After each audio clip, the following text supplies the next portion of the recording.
crawling onto the stage and joined my first ever dance contest. And I won. That's how it all started.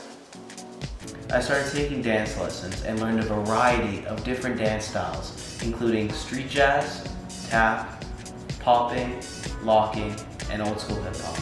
I've been dancing for 13 years now.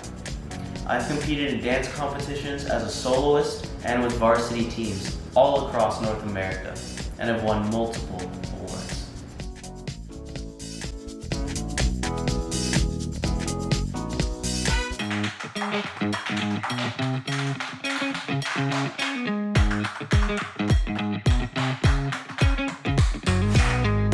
I don't just dance, I also sing. Ah, ah, ah.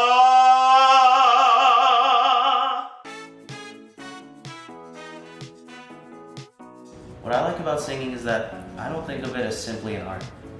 I think of it as an expression, a way for me to evoke my emotions and storytell. When I was 8 years old, I started taking vocal lessons and studying musical theater and performed in Kiwanis festivals across North America. When I was 11 years old, I joined my very first professional production of Matilda the musical. And when my voice changed, I changed my studies into classical music and jazz. In other words, please be true.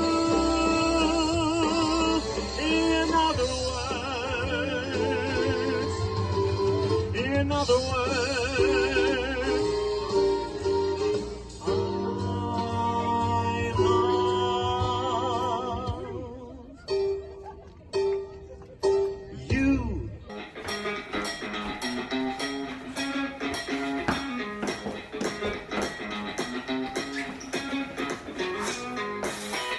I don't just dance and sing, I also act.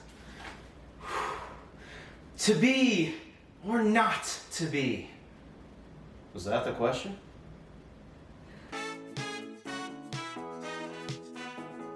When I was studying musical theater, I always wanted to take things to the next level. That's why I wanted to join film and TV productions and act on the big screen. So far, I've been in 2 commercials, a Skittles commercial and a Neo Financial commercial. I've also played the role of Carl in the TV series The Mysterious Benedict Society, directed by James Bond. I've also been in 2 films. I played the role of Theater Kid number 6 in the movie Good Boys, directed by Gene Stupnitsky and produced by Seth Rogen. I've also played the role of Mike in the award-winning independent film Seagrass, directed by Meredith Emma Brown. In the near future, when I'll be working on my music degree in opera, I would love to travel around the world and visit all sorts of different countries and further my career.